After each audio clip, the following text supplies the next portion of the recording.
I came on as an apprentice. I started doing block pulls and ice slicing, doing some small deliveries, and as I progressed with the company, I moved up and I was taught how to do ice sculpting. Typically when we harvest block, they weigh about 300 pounds a piece. They're 10 inches thick, they're 20 inches wide, and they're 40 inches tall. We manufacture all of our own ice. We have 9 Klein Bell machines that make 2 blocks at a time. So at all times we are cooking 18 300-pound pieces of ice. It's a lot of work, it's heavy, it's cold, I hope you don't mind. I spend most of my day in a freezer, that's where most of my carving is done. It's not for everybody.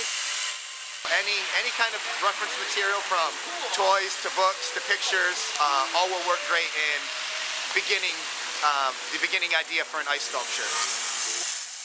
Typically we start with a drawing. We will make a small drawing on either a computer or by hand, and then we work out the details as best we can.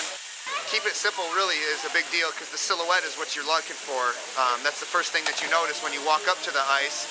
So that's our most important feature, is making sure that when you approach the ice sculpture, it looks like what you want it to be. So if you want it to be a teddy bear or a diamond ring, right when you look at it, you should know that's what it is.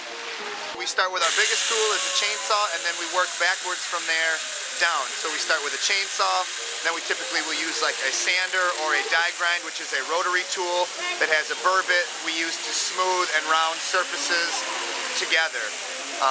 We can go down from that even more into steel end mills that we use to do some of our detail work, and then we finish with a torch to polish up the ice.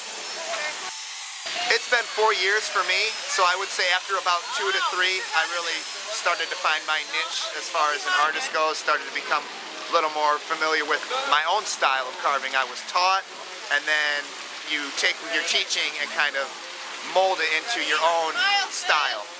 I'm very traditional. I'm a big fan of real pieces. There's some people like some of the more Art Deco or abstract art. I'm very much a fan of the real. I want to carve something that's going to look like a swan or a teddy bear or whatever the case may be. Outside in weather like this, minus vandalism, as long as it stays cold, it will last indefinitely. Inside of a room that's room temperature, our ice will last 6 to 8 hours very easy.